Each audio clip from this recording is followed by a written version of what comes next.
Content is important but it is not everything.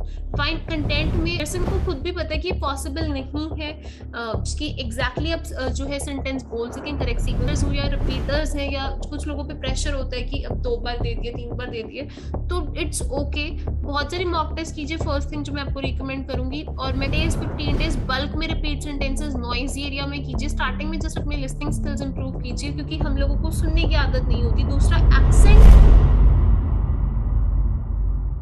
क्या आप repeat sentence को सुन तो लेते हैं लेकिन बोलते हुए घबराते हैं? क्या रिपीट सेंटेंस को 2 बार रिपीट कर सकते हैं? 5 to 6 वर्ड्स या फिर ज्यादा वर्ड्स बोलने हैं रिपीट सेंटेंसेस में? वेल, रिपीट सेंटेंसेस एक ऐसी क्वेश्चन टाइप है जिसमें स्टूडेंट्स अक्सर स्ट्रगल करते हैं। Hello everybody, Aditi here from PTE universe. Welcome back to our YouTube channel. आज की वीडियो में बात करेंगे पीटीई स्पीकिंग रिपीट सेंटेंसेस की। Very very important question type, contribute करता है बहुत सारे मार्क्स स्पीकिंग को भी और लिसनिंग को भी। गाइस, बिफोर दैट गाइस, ये वीडियो बेहद इंपॉर्टेंट होगी, इस वीडियो को एंड तक जरूर देखिएगा। आपके रिपीट सेंटेंसेस से रिलेटेड सारे डाउट्स 100% क्लियर होंगे। आज की वीडियो में मैं बात करूंगी कैसे फ्लुएंसी, प्रोनाउंसिएशन और कंटेंट के स्कोर्स को आप मैक्सिमाइज कर सकते हैं। बिफोर दैट, अगर आप हमारे यूट्यूब चैनल पे नए हैं, कर दीजिएगा पीटी यूनिवर्स को like, comment and subscribe. In case अगर आप पीटीआर स्टार्टिंग में स्ट्रगल कर रहे हैं, पीटी यूनिवर्स प्रोवाइड कर रहा है online training all over the world and Melbourne Australia में हमारी फेस टू फेस क्लासेस भी अवेलेबल हैं। Let's get started. सबसे पहले तो गाइस, इस टास्क की ना आपको मार्किंग समझनी होगी। FPC, मैं एक बार फिर से रिपीट कर दी हूँ, FPC। 3 चीजें इसमें इंपॉर्टेंट है, फ्लुएंसी, प्रोनाउंसिएशन और कंटेंट। तो ये 5 फ्लुएंसी या 5 प्रोनाउंसिएशन, 3 कंटेंट है। 13 नंबर का एक क्वेश्चन है। एंड फ्लुएंसी के लिए इंपॉर्टेंट है कि आप सेंटेंस को फ्लुएंटली बोलिए। अब मैं आपको सच बताऊं तो बहुत सारे स्टूडेंट्स हैं वो रिपीट सेंटेंस के कंटेंट पे बहुत ज्यादा फोकस्ड हैं, क्योंकि उनको लगता है कि पूरा कंटेंट बोलना है।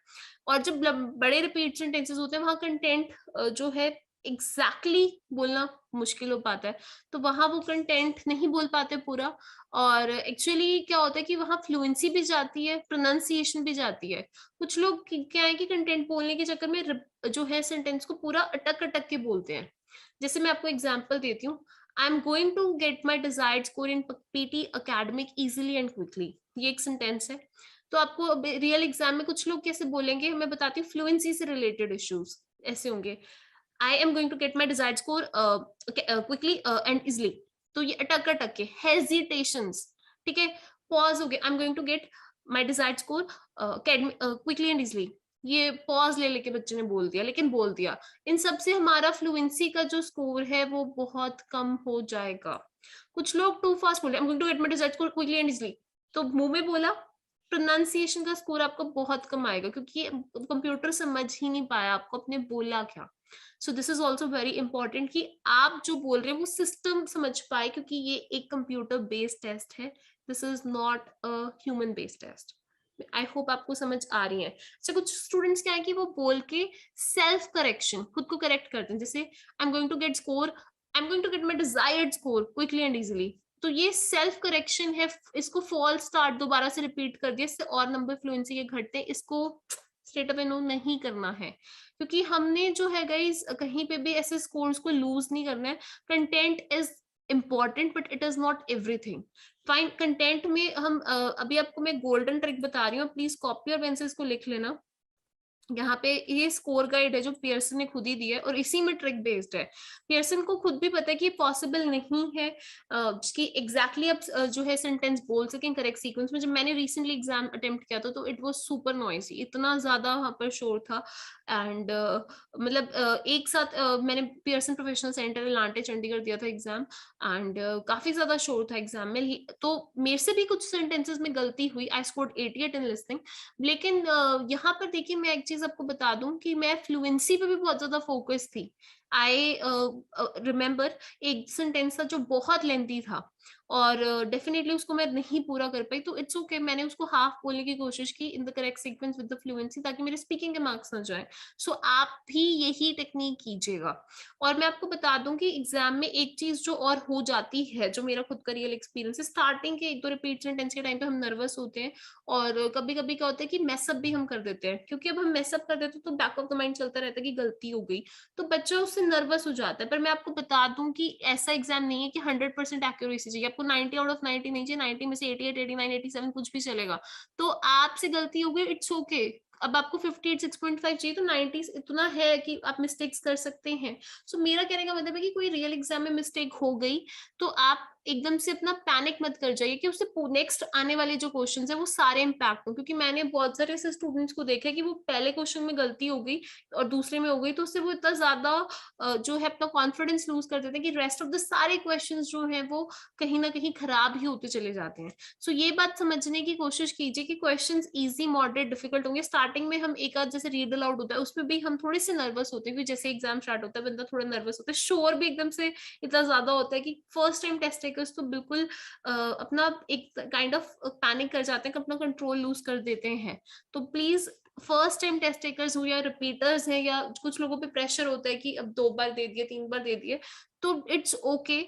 बहुत सारी मॉक टेस्ट कीजिए, फर्स्ट थिंग जो मैं आपको रिकमेंड करूंगी, और मैं कहूंगी कि गाइडेंस ट्रेनर के अंडर लीजिए जो आपको गाइड कर सके, आपका कॉन्फिडेंस भी बिल्ड करने में आपको हेल्प कर सके। और तीसरी चीज मैं रिकमेंड करूंगी, पेपर हॉल में गलती हो गई है, इट्स ओके, मूव ऑन। हमें 100% एक्यूरेसी के बिना भी लोग 90 स्कोर कर रहे हैं, और ये टास्क ऐसा है कि पियर्सन खुद भी आपसे 100% एक्यूरेसी जो है नहीं चाह रहा। उनको भी पता है कि जो 16 वर्ड्स, 18 वर्ड्स, बहुत 14 वर्ड्स, 15 वर्ड्स, बड़ा रिपीट सेंटेंस आएगा, होएगी गलती।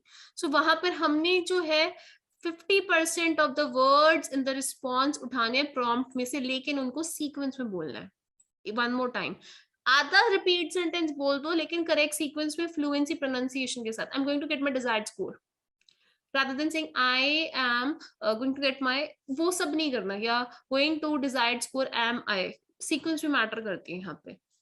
ऑल्सो बड़े बड़े रिपीट सेंटेंसेस में स्टूडेंट्स जो है वो क्या करते हैं, कुछ पार्ट उठा लिया लेकिन उसमें से कुछ भी 50% सीक्वेंस में कुछ भी नहीं होता, तो वहां पर वो 1 मार्क पर पहुंच जाते हैं। कुछ लोग तो बिल्कुल सुन के ब्लैंक 0 पे पहुंच जाते हैं।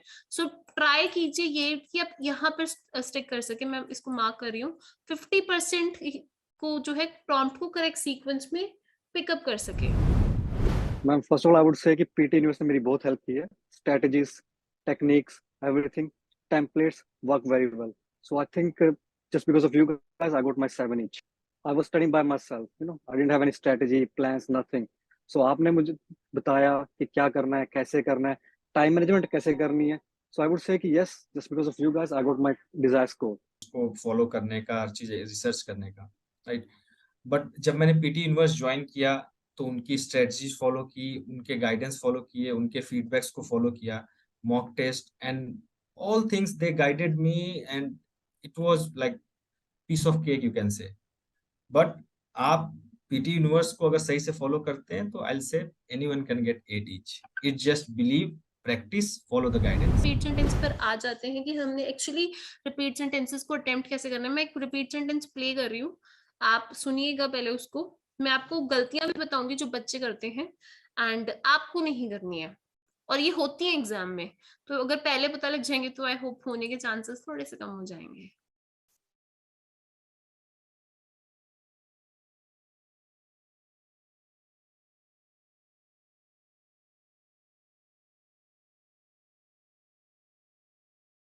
The first few sentences of an essay should capture the reader's attention. कि ये सेंटेंस था। अब देखिए मैं आपको बताती हूँ कि अब ये सेंटेंस सुनने के बाद आपको बोलना कब शुरू करना है, एवरीथिंग। ये देखिए जैसे ही आप फर्स्ट ब्लू बार देखते हैं, Capture the reader's attention. जैसे ही आप फर्स्ट ब्लू बार देखते हैं, फर्स्ट आप बोलना शुरू कर सकते हैं। अगर आपने 3 सेकेंड्स तक नहीं बोला तो माइक्रोफोन ऑटोमेटिकली ऑफ हो जाएगा और कुछ भी रिकॉर्ड नहीं होगा। सो ये चीज बहुत ज्यादा इंपॉर्टेंट है। अब एक रिपीट सेंटेंस को करने की कई स्ट्रैटेजीज है, मैं आपको स्ट्रैटेजीज बता देती हूँ। फाइन, एग्जाम में क्या होगा कि अभी जैसे बिल्कुल नॉइज फ्री था, बहुत सारे लोग एक साथ बोलेंगे। फाइन, हो सकता है कि आप रिपीट सेंटेंस कैच कर लें फिर भूल जाएं। तो मैं आपको कहूंगी कि पार्ट्स में रिपीट सेंटेंसेस को कैप्चर करने की कोशिश कीजिए कि हाफ पार्ट उठा सकूं चंक्स में, specially in the beginning. The first few sentences of the essay should capture the reader's attention. अब मैं इसको बोलूँ, the first few sentences of the essay should capture the reader's attention. अगर मैं बहुत मुंह में बोलूंगी वो भी गलत है। Like कुछ लोग तो बहुत the first few sentences of the essay should capture the reader's attention.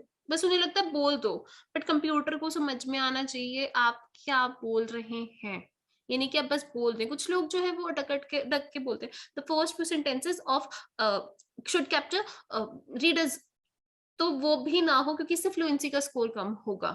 Fine, अब मैं स्ट्रेटजीज की बात करती हूँ guys, and I will be just writing some strategies over here.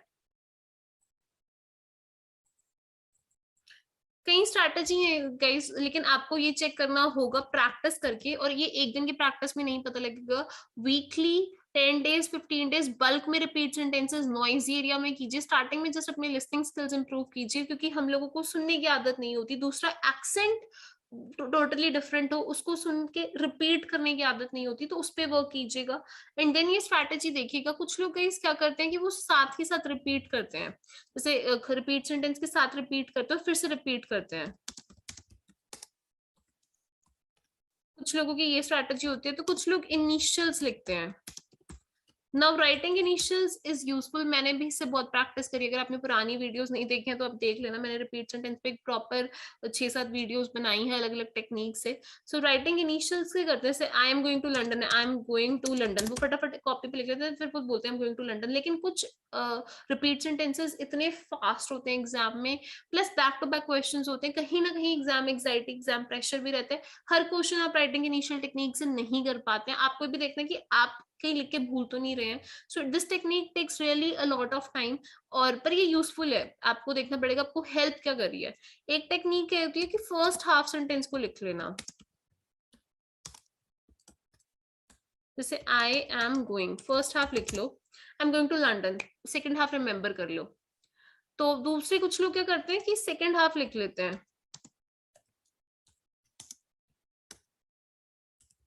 First remember करते हैं। ये तो मैं आपको रिकमेंड नहीं करती, क्योंकि आई रिमेंबर की फर्स्ट हाफ लिख लो, क्योंकि बच्चे जब सेकंड हाफ लिखते हैं तो वो फर्स्ट हाफ बिल्कुल ही भूल जाते हैं, तो फिर वो सीक्वेंस खराब हो जाती है, और कहीं ना कहीं फिर वो सोचते हैं फ्लुएंसी और प्रोनाउंसिएशन भी उससे अफेक्ट होते हैं। तो मैं इसको रिकमेंड कम करती हूँ, क्योंकि मैंने देखा है स्टूडेंट्स को इसको भी काफी ज्यादा मेसअप करते हुए। आई होप ये आपको स्ट्रैटेजी समझ आ रही है। गाइस कोई डाउट है तो बताइए। ओके, सो ये थी स्ट्रैटेजीज की हमने बात करी। अब एग्जाम्स में मैंने कॉमन मिस्टेक स्टूडेंट्स की बता दी है, लेकिन मैं आपको बता दूं कि आपको क्या करना है कि try to remember the sentence in chunks या पार्ट्स। चंक्स या पार्ट्स में जो है सेंटेंस को रिमेम्बर करने की कोशिश कीजिए, उसको बोलने की कोशिश कीजिए। और जैसे I am going to get my desired score in PTE academic quickly and easily in the first attempt, ये है, let's say this is a very long sentence. मेरे को आधा याद रहा, I am going to get my desired score in PTE academic, मैं भूल गई हूँ आगे, तो मैं फिलर डाल सकती हूँ, and I am also going to pass it.